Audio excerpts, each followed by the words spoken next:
Good morning. So we are going to continue talking about different things in the Civil War. Today we're going to talk about African Americans in the war. But before we start with this, just want to kind of review what we went over yesterday. So the Battle of Gettysburg. This was the last Southern attempt to invade the North.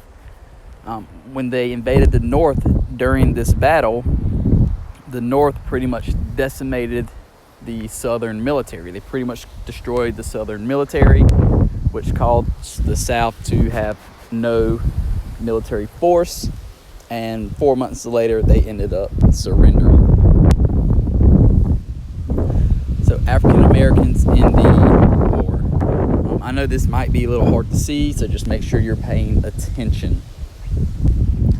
So when the Civil War began, Northern African Americans formed and financed military companies and began to drill, which just means practice. They were drilling, they were practicing. They requested permission to go to war, but were turned down by the Secretary of War.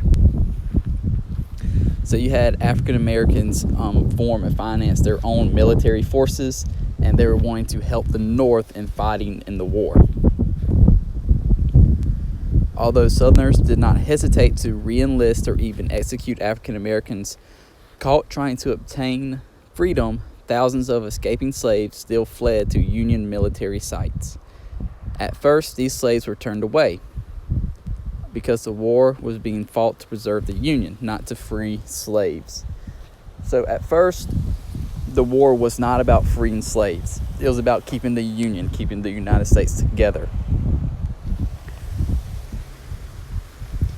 After arguments that were made by abolitionists such as Frederick Douglass, Lincoln was convinced that victory and the future of the Union were tied to the issue of slavery. Finally, with the Emancipation Proclamation, African Americans were called to join the Union Army. So after a bunch of people were arguing and Frederick Douglass was talking with Lincoln, they decided that freeing the slaves would be the best course of action for the future. African Americans also helped themselves and the Union, causing by acting as liberators, spies, guides, and messengers. These were people like Harriet Tubman, who would go back and get slaves, or even as spies for the North. The Confederacy, though afraid to arm the majority of the slave population, were more than willing to require the use of their labor. Both slaves and free African Americans were forced into serving throughout the South. African Americans were forced to build fortifications, work in factories, and other tasks, sometimes under heavy combat.